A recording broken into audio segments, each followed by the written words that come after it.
Oke, assalamualaikum warahmatullahi wabarakatuh. Salam sehat selalu untuk kita semua. Baik, di sesi yang lain, di pembahasan yang lain, kita sudah membahas tentang sekitaran bakteri ya, sekitaran bakteri.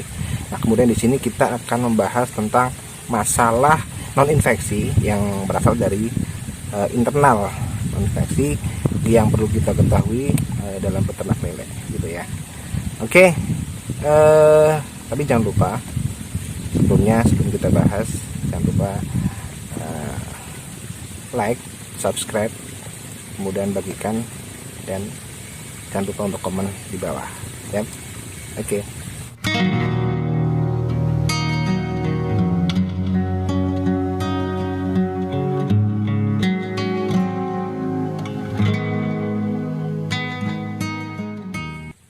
Di sini saya akan menjelaskan beberapa penyakit non infeksi yang perlu kita ketahui.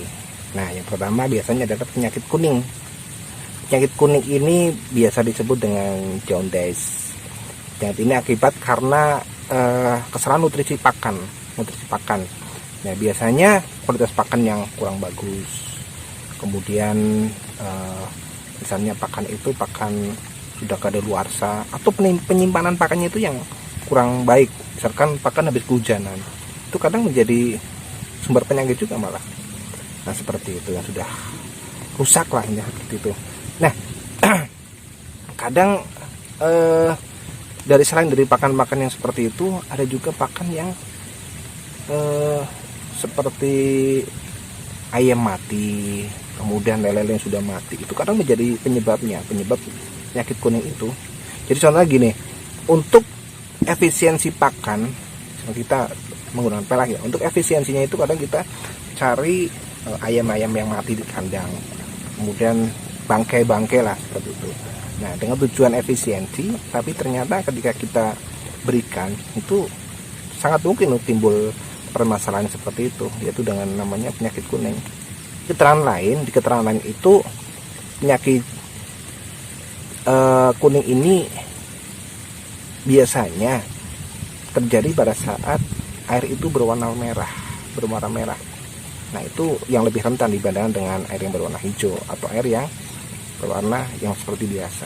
Biasanya seperti itu dari pengalaman yang sudah. Yang kedua itu pecah usus. Biasanya terlihat dari gejalanya, yaitu ususnya yang pecah. Biasanya penyebabnya adalah pakan yang berlebihan. Jadi ya tadi itu. Jadi kalau ikannya rakus banget, biasanya ukuran remaja dari ukuran, atau orang menyebutnya LBK, itu ya lagi rakus-rakusnya. Nah, karena kita senang, ikannya kita kasih yang banyak, sehingga over, makanya over berlebihan, dan nanti untuk ususnya bisa pecah, tutupnya gendut kemudian pecah. Nah, makanya untuk pencegahannya ya kita harus memberi pakan secara efektif. Jadi sesuai dengan takaran lah. Nah, rata-rata kalau untuk memberi pakan itu bisa kita kira-kira, jadi sekitar 3-6% itu dari 3-6% pakan itu dari bobot lele tersebut. Ya bisa kita random sih. Jadi misalkan ikan kok, wah ini hanya 1 kintal, tinggal hitung saja 3-6% kita kasihnya, seperti itu, dengan cara bertahap, pagi, sore, malam, atau pagi, siang, sore, kayak kita lah gitu. Kemudian penyakit yang selanjutnya adalah penyakit kurangnya vitamin gitu. Kurang vitamin ini biasanya kurang vitamin C. Jadi tubuh itu, ikan itu kadang ada yang kayak bungkuk gitu kan, ada bungkuk, terus ada melengkung, bodinya melengkung. Nah, kemudian tulang kepala retak. Itu kan kadang-kadang dari pemberi itu susah untuk, ikannya jelek nih, kayaknya susah gitu kan, maka mubah deh. Nah, biasanya kalau untuk pengobatan itu kita beli vitamin mix. Tanya deh ke toko pakan, ke toko obat, kita beli vitamin mix gitu untuk diberikan kepada penyakit lele yang bungkuk atau kepala retak. Nah, biasanya dosisnya itu 1 gram itu per kilo pakan lele, kemudian diberikan selama 5-7 hari. Jadi dosnya itu 1 gram itu dicampur dengan 1 kilo pakan lele kalau misalkan itu pakai pelet gitu. Itu diberikan selama 5-7 hari. Nah yang terakhir itu penyakit keracunan. Nah keracunan ini biasanya dari faktor eksternal, kayak tadi misalkan orang membuang limbah sembarangan, terus di pabrik, terus kadang-kadang habis semprot tanaman kemudian dicuci di situ sehingga airnya itu kan masuk ke kolam, timbulnya kematian. Nah seperti itu. Jadi balik lagi, kalau untuk masalah pencegahannya, yang pertama memang harus biarkan tempat yang bagus, sirkulasi air atau airnya yang bagus, kemudian dari manajemen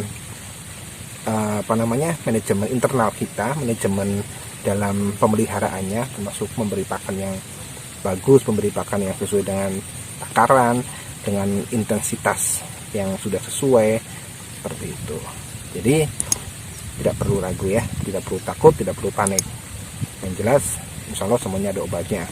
Terus balik lagi, kalau untuk obat-obat penyakit seperti kayak tadi yang kuning itu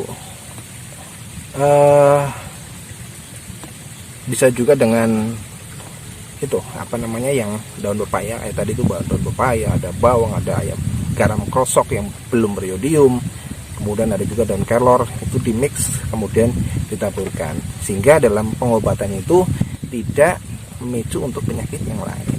Jadi tindakan preventif seperti itu akan lebih aman, dan semoga bisa menjadi masukan buat kalian semua. Oke, sukses selalu. Salam pengusaha lele.